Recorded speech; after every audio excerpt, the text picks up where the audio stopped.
మోకాల నొప్పులకు ఎటువంటి సర్జరీ లేకుండా ఎపియాన్ పెయిన్ క్లినిక్ అందిస్తున్న అత్యాధునిక చికిత్స. నమస్తే, welcome to Suman TV. Corona virus ఛాయలు అసలు మర్చిపోక ముందే మళ్ళీ చైనాను మరో వైరస్ వణికిస్తుంది. అదే హెచ్ఎంపివి వైరస్.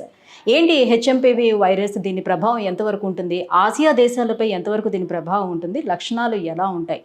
దీని తీవ్రత ఏ రకంగా ఉంటుంది? ఈ విషయాలను తెలియజేసేందుకు మనతో పాటు ఉన్నారు డాక్టర్ ముఖర్జీ గారు, cardiologist, pulse heart hospital, Miyapur. Hello sir. Hello అండి. సార్, కరోనా వైరస్ తలుచుకుంటేనే ఇప్పటికీ కూడా అందరికీ ఆ వణిక అనేది వచ్చేస్తూనే ఉంటుంది. సో దాని ఛాయలు అసలు ఇంకా మర్చిపోనే లేదు. అది కూడా చైనా నుంచే వచ్చింది. ఇప్పుడు మళ్ళీ కొత్తగా హెచ్ఎంపివి వైరస్, అది కూడా చైనాలోని చాలా ఎక్కువగా వ్యాప్తి చెందుతుందనే వార్తలు వస్తున్నాయి. సో ఇది మిగతా దేశాలకు వ్యాపించే అవకాశం ఎంతవరకు ఉంటుంది? సేమ్ కరోనా వైరస్లో ఉన్నటువంటి ఆ లక్షణాలే దీనికి కూడా కనిపిస్తున్నాయా? అంటే హెచ్ఎంపివి వైరస్ అనేది అసలు చైనాలో మొదలైంది కాదు, మనకి ఆల్రెడీ ఉన్న వైరస్. అంటే 2001లోనే హెచ్ఎంపివి వైరస్ అనేది కనుక్కున్నారు. హ్యూమన్ మెటా న్యూమో వైరస్ అని. న్యూమో అంటే లంగ్కి సంబంధించిందని, అంటే ఊపిరితిత్తులకు సంబంధించిన ఇన్ఫెక్షన్ కాజ్ చేసే ఈ వైరస్ ఎప్పటి నుంచో మనకు తెలుసు, ఇప్పుడు కొత్తగా వచ్చింది కాదు. అంటే మనం న్యూస్ ఛానల్స్లో హెచ్ఎంపివి వైరస్ అని ఇప్పుడే వింటున్నాం, కానీ ఇది ఎప్పటి నుంచో ఉన్న వైరస్. అయితే దీనికి ఇప్పుడు ఎందుకు ప్రాచుర్యం లభించిందంటే, సడన్గా మనకి సోషల్ మీడియాలో ఏంటంటే చైనాలో చాలామంది చనిపోతున్నారు, లేకపోతే హాస్పిటల్స్ నిండిపోతున్నాయి, క్రెమటోరియా నిండిపోతున్నాయి అనే న్యూస్ కొంచెం సోషల్ మీడియాలో రావడంతో అందరూ దీనికి అసలు ఏంటి హెచ్ఎంపివి వైరస్ అనేది తెలుసుకోవడానికి అందరూ ఉత్సాహం చూపిస్తున్నారు. అయితే హెచ్ఎంపివి వైరస్ అనేది ఒక రెస్పిరేటరీ వైరస్, మనుషుల్లో వచ్చేదే, ఎప్పటి నుంచో తెలుస్తున్నది. అది ఒక పారామిక్సో వైరస్లని ఒక గ్రూప్లోంచి వస్తుందన్నమాట. అదే గ్రూప్లో రెస్పిరేటరీ సిన్సీషియల్ వైరస్ అని ఆర్ఎస్వి అని ఉంటుంది పిల్లల్లో, చాలా కామన్గా ఉండే వైరస్, దాని కజిన్ అనమాట ఇది. సో ఇదేంటంటే పిల్లల్లో మెయిన్గా వస్తుంది. ఇప్పుడు మన కోవిడ్ ఎట్లా వస్తుంది, పెద్దవాళ్ళలో మెయిన్ వస్తుంది, పిల్లలకి రాదు. ఇది వచ్చినా కూడా పిల్లల్లో సీరియస్ కాదు. ఇది ఏంటంటే పిల్లల్లో ఎక్కువ ఎఫెక్ట్ చేస్తుంది. అట్లనే మనం భయపడాలా అంటే, యూజువల్గా 0 నుంచి 5 సంవత్సరాల వయసులో ఉన్న పిల్లలకి యూజువల్గా వచ్చేస్తుంది. ఇది వచ్చేసి చిన్న జలుబులాగా దగ్గులాగా వచ్చి వెళ్ళిపోతుంది. రెండోసారి వచ్చినప్పుడు అంత తీవ్రత రాదు, ఫస్ట్ టైం వచ్చినప్పుడే కొంత తీవ్రత వచ్చే అవకాశం ఉంటుంది. సో అది కూడా 100 మందికి కనుక హెచ్ఎంపివి ఇన్ఫెక్షన్ వస్తే వాళ్ళల్లో ఒకళ్ళిద్దరికి మాత్రమే హాస్పిటల్లో అడ్మిట్ అవ్వాల్సిన అవసరం వస్తుంది. అంటే వాళ్ళకి కొంచెం సీరియస్ అవుతుంది. చూసారా, ఫీవర్ ఎక్కువ ఉండి తగ్గకుండా, మనం చిన్నప్పటి నుంచి చూస్తుంటాం, పిల్లలు కొంచెం మరీ ఎక్కువ ఫీవర్ ఉండి కొన్ని రోజులు తగ్గకుండా దగ్గుతుంటే హాస్పిటల్లో అడ్మిట్ చేసి ట్రీట్మెంట్ చేస్తుంటాం. వాళ్ళందరికీ మనం టెస్ట్ చేయట్లా. టెస్ట్ చేస్తే కొంతమందికి హెచ్ఎంపివి వైరస్ ఉండొచ్చు. సో అంతేగాని మనం దీని గురించి అంతగా భయపడిపోయి ఓకే శవాలు మళ్ళీ పేరుకుపోతున్నాయి, కోవిడ్ లాగా వస్తుంది అని ఎటువంటి భయభ్రాంతులు. అంటే చిన్నపిల్లల్లో వస్తుందంటే ఆటోమేటిక్గా పిల్లలు స్కూల్కి వెళ్తుంటారు కాబట్టి ఎక్కువ మందికి స్ప్రెడ్ అయిపోయే అవకాశం ఉంటుందేమోననే భయం ఉంటుంది కదా. అవును, కోవిడ్ స్ప్రెడ్ అయినంత వేగంగా ఇది స్ప్రెడ్ కాదు, కానీ ఇది కూడా స్ప్రెడ్ అయ్యే పద్ధతి, కానీ అది అంత వేగం లేకపోయినా కొంత మేరకు స్ప్రెడ్ అయ్యే అవకాశం ఉంటుంది. ఇది స్కూల్ గోయింగ్ పిల్లల కన్నా ముందే వచ్చేస్తుంది పిల్లలకి, కాబట్టి స్కూల్ గోయింగ్ వాళ్ళు కూడా కొంత ప్రొటెక్టెడ్గా ఉంటారు. ఒకసారి వచ్చేసిన తర్వాత రెండోసారి అంత తీవ్రత రాదు దీనికి. సో ఇప్పుడు మనకి ఎట్లా ఉంటుందంటే, ఈ జలుబు దగ్గు వచ్చినట్టుగా వాళ్ళతో పాటు మనం మాట్లాడినా, లేకపోతే తుమ్మినా కానీ, లేకపోతే దగ్గినా కానీ చేతుల నుంచి ఫోమైట్స్ ద్వారా మనం ఏమనుకున్నాం ఇంతకుముందు కోవిడ్కి ఏ విధంగా స్ప్రెడ్ అవుతుందో అదే విధంగా ఇది కూడా స్ప్రెడ్ అవుతుంది. అదే ఓన్లీ డిఫరెన్స్ ఏంటంటే, కోవిడ్ అనేది కొత్త వైరస్ అనేటప్పటికీ హ్యూమన్ ఇమ్యూనిటీకి అది కొత్త వైరస్ అయిపోయింది, దాన్ని సరిగ్గా ట్యాకిల్ చేయలేకపోయింది. ఇప్పుడు ఈ వైరస్ ఆల్రెడీ పాత వైరసే కాబట్టి, ఇది అందరికీ తెలిసిన వైరసే కాబట్టి ఏమీ ప్రమాదం లేదు. అందరికి తెలిసినంటే మన మెమరీకి, మన ఇమ్యూన్ మెమరీకి తెలిసిన వైరసే ఇది. కాబట్టి ఇది ఓవర్గా రియాక్ట్ అయ్యి కోవిడ్లో మన ఇమ్యూనిటీ మనని దెబ్బతీసేది.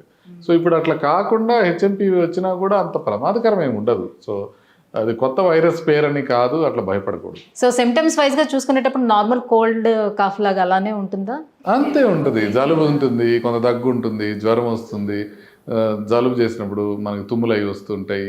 ఏ విధమైన వైరల్ ఫ్లూ లక్షణాలు వస్తాయో అదే విధమైన లక్షణాలు దీనికి కూడా వస్తాయి. ఏమీ డిఫరెన్స్ ఉండదు, డిఫరెన్స్ తెలియదు కూడా. అన్లెస్ మళ్ళీ మనం దీనికి మళ్ళీ ఆర్టీపీసీఆర్లు చేసి మనం కనిపెట్టి ఇది హెచ్ఎంపివి వైరస్ అని చెప్పి దాన్ని కొంచెం ఆందోళన పడటమే తప్ప, అది హెచ్ఎంపివి వైరస్ అయినా కూడా లేకపోతే వేరే వైరస్ అయినా కూడా తగ్గేది సేమ్ టైప్లో తగ్గుతాయి అన్నమాట.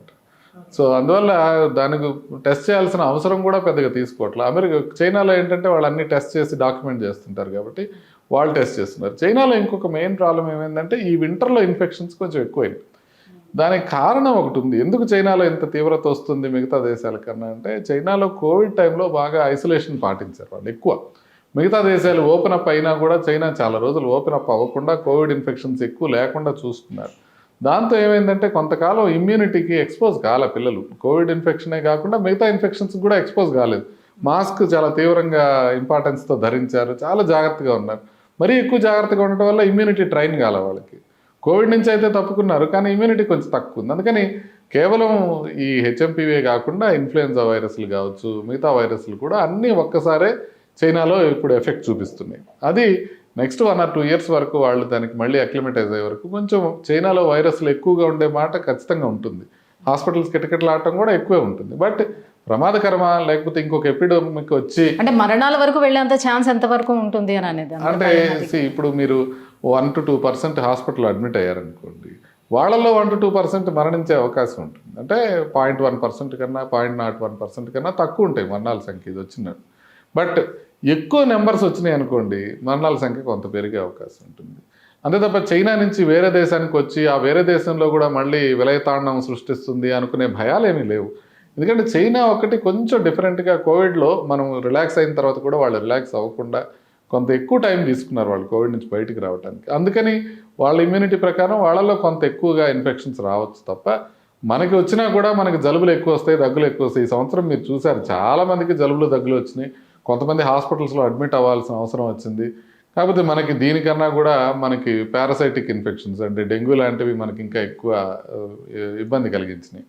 కాబట్టి మనకు కూడా ఇలాంటి ఇన్ఫెక్షన్స్ ఎక్కువైతే పెరగచ్చు, కానీ హాస్పిటల్లో ఎక్కువ అడ్మిట్ అయిపోవడం, మరణాల సంఖ్య పెరగడం లాంటివి జరిగే అవకాశం ఏమి లేదు. సో పిల్లల్లో ఆల్రెడీ నిమోనియా కానీ లేదంటే ఆస్మా కానీ ఇలాంటి ఉండే పిల్లల విషయంలో ఎటువంటి జాగ్రత్తలు తీసుకోవాలంటారు? సో ఇంపార్టెంట్ ప్రశ్న అడిగారు మీరు. ఏంటంటే ఎవరిలో ఇది సీరియస్ అయ్యే అవకాశం ఉంటుంది? ఒకటి మరీ చిన్నపిల్లల్లో వాళ్ళకి ఎస్పెషల్లీ ఆస్మా కానీ బ్రాంకైలైటిస్ కానీ నిమోనియా కానీ ఆల్రెడీ వచ్చి ఉండి కొంత లంగ్స్ బలహీనంగా ఉండే వాళ్ళకి, అదేవిధంగా మరీ వృద్ధులకి ఇప్పుడు 75 ఏళ్ళు దాటి వాళ్ళకి ఏ విధమైన వైరల్ ఇన్ఫెక్షన్ వచ్చినా కూడా సడన్గా ప్రాబ్లం వచ్చే వాళ్ళకి, అంటే ఎస్పెషల్లీ వాళ్ళకి ఆ వయసులో బీపీ కానీ షుగర్ కానీ కొలెస్ట్రాల్ ఎక్కువ ఉండటం, గుండె జబ్బులు లేకపోతే ఊపిరితిత్తుల జబ్బులు ఇవన్నీ ఉండటం, ఇట్లా ఉన్న వాళ్ళతో పాటుగా కొంత హెచ్ఐవి వచ్చిన వాళ్ళు, క్యాన్సర్ కీమోథెరపీ వచ్చి ఇమ్యూనిటీ తక్కువ ఉన్నవాళ్ళు, ఇలాంటి వాళ్ళు కొంచెం జాగ్రత్త తీసుకోవాలి. అంటే కోమార్బిడ్ కండిషన్స్ ఉన్నవాళ్ళు జాగ్రత్త తీసుకోవాలి.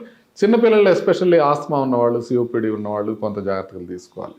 అంతకు మించితే ఓవరాల్గా ఏమీ ప్రమాదం ఉండదు. ఓకే, సో హెచ్ఎంపీవీ వైరస్ అనేది ఎప్పటి నుంచో ఉంది అని చెప్తున్నారు కాబట్టి, సో దీనికి ఆల్రెడీ వ్యాక్సిన్ అనేది ఉందా సార్? వ్యాక్సిన్ ఇప్పుడు అది వచ్చి 20 ఏళ్ళ దాకా అవుతుంది, కానీ దానికి వ్యాక్సిన్ ఇంకా కనిపెట్టబడలా. హెచ్ఎంపీవీ వైరస్కి వ్యాక్సిన్ ఎందుకంటే ఇదంత ప్రమాదకరమైన వ్యాక్సిన్ కాదు కాబట్టి ఆ దిశలో అంతగా ఎక్కువ, దీనికన్నా ఇన్ఫ్లుయెన్జా వైరస్లు మనకి ఎక్కువ ప్రాబ్లం కాబట్టి వాటికి వ్యాక్సిన్ కలిపెడతా ఉన్నారు. కానీ ఇదంతా ఎప్పుడు అంత డేంజర్గా అనిపించలేదు, అందుకే ఎక్కువగా వ్యాక్సిన్స్ కనిపెట్టడం కానీ ఏం జరగలేదు. వ్యాక్సిన్స్ లేవు, మెడిసిన్స్ కూడా లేవు. దీనికి ఏం మెడిసిన్స్ ఉండవు, వ్యాక్సిన్స్ ఉండవు. జలుబు వస్తే జలుబుకు మెడిసిన్ వేసుకోవడం, దగ్గు వస్తే దగ్గుకు మెడిసిన్ వేసుకోవడం. సో ఎన్ని రోజుల వరకు దీని తీవ్రత ఉండే అవకాశం ఉంటుంది? యూజువల్గా మామూలు జలుబు లాగానే 1 వీక్. సో మీకే తెలిసిపోదు, జలుబులాగా లెక్కేసుకోవడం అన్నీ 1 వీక్ వరకు ఉంటుంది, ఆటోమేటిక్గా తర్వాత తగ్గిపోయే అవకాశం ఉంటుంది. సో పెద్దగా భయపడాల్సిన అవసరం అయితే ఏమీ లేదు ఈ వైరస్ నుంచి. హెచ్ఎంపీవీ వైరస్ అనేది కొత్తగా తెలిసింది. న్యూస్ ఛానల్స్లో నెక్స్ట్ 1 వీక్ 10 days సైకిల్లో బాగా ఎక్కువగా ఉంటుంది. అంటే రేర్గా మ్యుటేషన్ ఏదైనా రూపాంతరం చెంది అది ఒక ప్రబలమైన వైరస్గా దారి తీస్తే తప్ప 99.9% ఇది నార్మల్గా రొటీన్గా కోల్డ్ లేకపోతే ఫ్లూ లాగా వచ్చి తగ్గిపోయే వైరసే. దీని గురించి ఏమీ ప్రమాదం ఉండదు, భయపడాల్సిన అవసరం లేదు. Thank you so much sir, HMPV virus గురించి ఎంత క్లియర్గా తెలియజేసినందుకు. ఎందుకంటే జనాల్లోనే చాలా వరకు భయపడుతూనే వస్తున్నారు, ఏ వైరస్ వచ్చిందనన్నా కూడా టెన్షన్ వస్తుంది జనాలకి. కాబట్టి సో దీని పట్ల అవేర్నెస్ ఇచ్చినందుకు థ్యాంక్ యూ సో మచ్. నమస్తే.